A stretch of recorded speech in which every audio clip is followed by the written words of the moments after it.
तो नमस्कार दोस्तों। तो दोस्तों आज के इस वीडियो में हम बात करेंगे CESC और SJVN के बारे में। तो ये दोनों जो कंपनीज है, ये दोनों ही कंपनीज इलेक्ट्रिक यूटिलिटी सेक्टर से बिलोंग करती है। अगर हम बात करें CESC के 52 वीक लो की तो वो है 62.10 और वही अगर हम बात करें 52 वीक हाई की तो वो है 94.40 और अभी जो कंपनी का जो शेयर है अभी लगभग 84 रुपीज़ के आसपास ट्रेड कर रही है।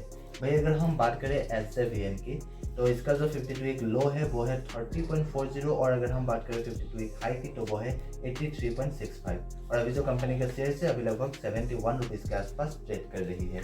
तो आज के इस वीडियो में हम इन्हीं दो कंपनीज के बारे में बात करेंगे। तो चलिए बिना वक्त गवाए आज के इस वीडियो को शुरू करते हैं। तो दोस्तों चलिए सबसे पहले हम बात करते हैं इन दोनों कंपनीज के फाइनेंशियल्स के बारे में। तो फाइनेंशियल्स में सबसे पहले अगर हम बात करें रेवेन्यू की तो CESC का जो रेवेन्यू है वो 2021 से लगातार राइज हो रही है 2023 तक।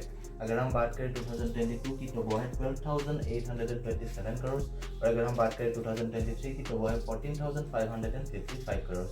वही अगर हम बात करें SJVN के रेवेन्यू की तो 2022 में इसका जो रेवेन्यू था वो है 2,635 करोड़ और अगर हम बात करें 2023 की तो वो है 3,282 करोड़। फिर अगर हम बात करें प्रॉफिट की तो CESC का जो प्रॉफिट है 2022 का वो है 1,404 करोड़ और अगर हम बात करें 2023 की तो वो है 1,397 करोड़। भाई अगर हम बात करें SJVN के प्रॉफिट की तो 2022 में इसका जो प्रॉफिट था वो है 990 करोड़ और अगर हम बात करें 2023 की तो वो है 1,359 करोड़। फिर अगर हम बात करें इन दोनों कंपनीज के नेटवर्थ की तो CESC का जो नेटवर्थ है वो 2019 से लगातार राइज हो रही है 2023 तक, जो कि अच्छी बात है। अगर हम बात करें 2022 की तो वो है 10,396 करोड़ और अगर हम बात करें 2023 की तो वो है 10,910 करोड़। वही अगर हम बात करें SJVN के नेटवर्थ की तो इसका भी जो नेटवर्थ है वो 2019 से लगातार राइज हो रही है 2023 तक। अगर हम बात करें 2022 की तो वो है 13,170 करोड़ और अगर हम बात करें 2023 की तो वो है 13,860 करोड़। तो दोस्तों चलिए इसके बाद हम बात करते हैं इन दोनों कंपनीज के फंडामेंटल्स के बारे में। तो फंडामेंटल्स में सबसे पहले अगर हम बात करें मार्केट कैप की तो CESC का जो मार्केट कैपिटलाइजेशन है वो है 11,251 करोड़ और अगर हम बात करें SJVN की तो इसका जो मार्केट कैपिटलाइजेशन है वो है 28,074 करोड़।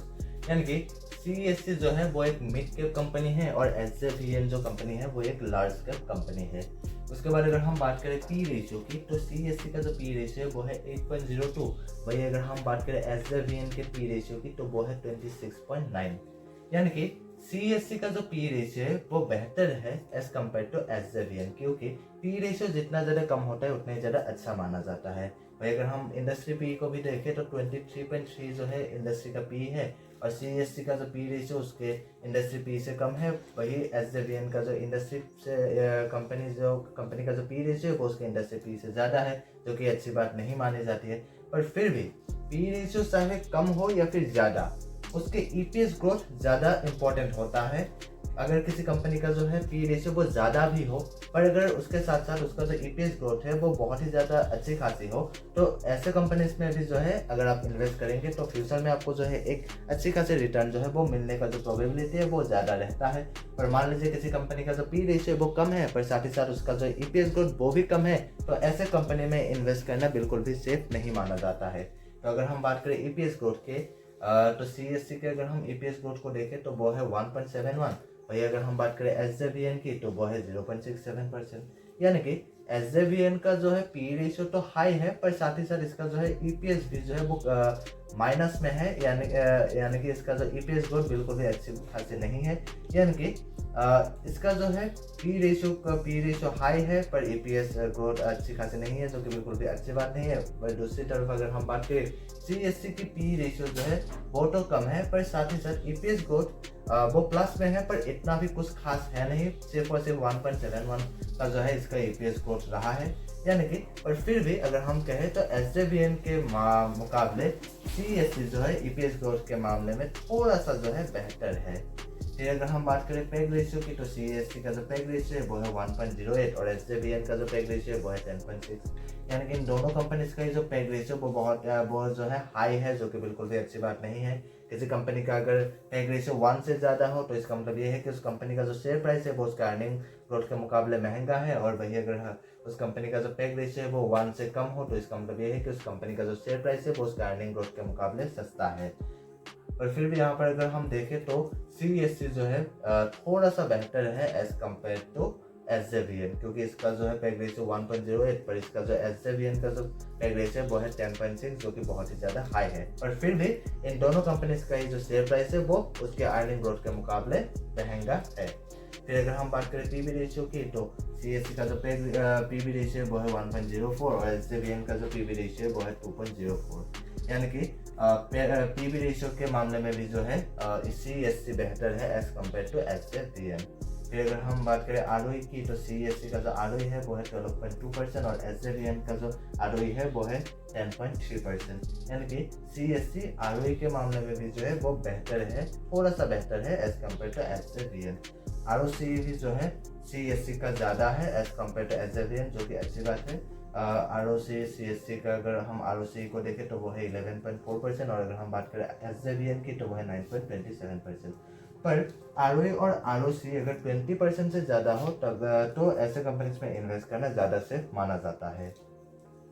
तो दोस्तों चलिए इसके बाद हम बात करते हैं इन दोनों कंपनीज के DE रेशियो के बारे में। DE रेशियो यानी कि debt to equity ratio. CESC का जो DE रेशियो है वो है 1.31 और SJVN का जो DE रेशियो वो है 1.01। पर DE रेशियो के साथ साथ हमें कंपनी के करंट रेशियो को भी देखना चाहिए। CESC का जो करंट रेशियो है वो है 0.80 और SJVN का जो है वो है 1.13, यानी कि CESC का जो करंट रेशियो है वो 1 से कम है, यानी कि इस कंपनी के पास करंट लायबिलिटीज ज़्यादा है, जो कि बिल्कुल भी अच्छी बात नहीं होती है। पर अगर हम बात करें SJVN की तो इसका जो करंट रेशियो है वो 1 से ज़्यादा है 1.13, यानी कि इस कंपनी के पास जो है करंट एसेट ज़्यादा है, जो कि अच्छी बात है। पर फिर भी करंट रेशियो 2 या 2 से ज़्यादा होना ज़्यादा सेफ माना जाता है। पर फिर भी अगर हम कहें तो SJVN जो है वो थोड़ा सा बेहतर है as compare to CESC current ratio के मामले में। फिर अगर हम बात करें सेल्स ग्रोथ लास्ट 5 ईयर्स की तो CESC का जो सेल्स ग्रोथ रहा है वो है 6.75% और SJVN का जो है वो है 5.69%, यानी कि CESC थोड़ा सा बेहतर है एज कम्पेयर टू SJVN। वही अगर हम बात करें सेल्स ग्रोथ लास्ट 3 ईयर्स के तो CESC का जो है वो है 5.42% और SJVN का जो है वो है 2.82%, यानी कि CESC sales growth last 3 years के सेल्स ग्रोथ के मामले में भी जो है बेहतर है एज कम्पेयर टू SJVN।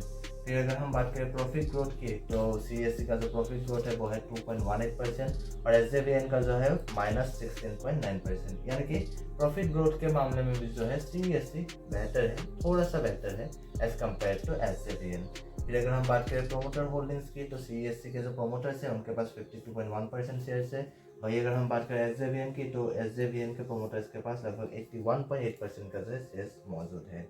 फिर अगर हम बात करें डिविडेंड यील्ड की तो CESC का जो डिविडेंड यील्ड है वो है 5.33% और SJVN का जो है वो है 2.45%। और किसी कंपनी का डिविडेंड यील्ड जितना ज़्यादा होता है उतना ही ज़्यादा अच्छा होता है, क्योंकि अगर किसी कंपनी का जो डिविडेंड यील्ड बहुत ज़्यादा है तो इसका मतलब ये है कि वो कंपनी जो है आपको फ्यूचर में भी एक अच्छी खासी डिविडेंड पे कर सकती है। फिर अगर हम बात करें बुक वैल्यू की तो CESC का जो बुक वैल्यू है वो है 82.3 और अगर हम बात करें SJVN की तो वो है 35.3 और अगर हम बात करें फेस वैल्यू की तो CESC का जो फेस वैल्यू है वो है 1 और SJVN का जो फेस वैल्यू है वो है 10। तो दोस्तों आज के लिए बस इतना ही, और अगर आपको ये वीडियो पसंद है तो प्लीज़ लाइक करिए और अगर आप इस चैनल पर नए हैं तो प्लीज़ सब्सक्राइब भी कर दीजिए और अगर आप मुझे इंस्टाग्राम में फॉलो करना चाहते हैं तो लिंक डिस्क्रिप्शन में दिया गया है। और हाँ, ये जो वीडियो है ये सिर्फ एजुकेशनल पर्पज़ के लिए बनाया गया है और किसी भी स्टॉक्स में इन्वेस्ट करने से पहले खुद से रिसर्च जरूर करिएगा।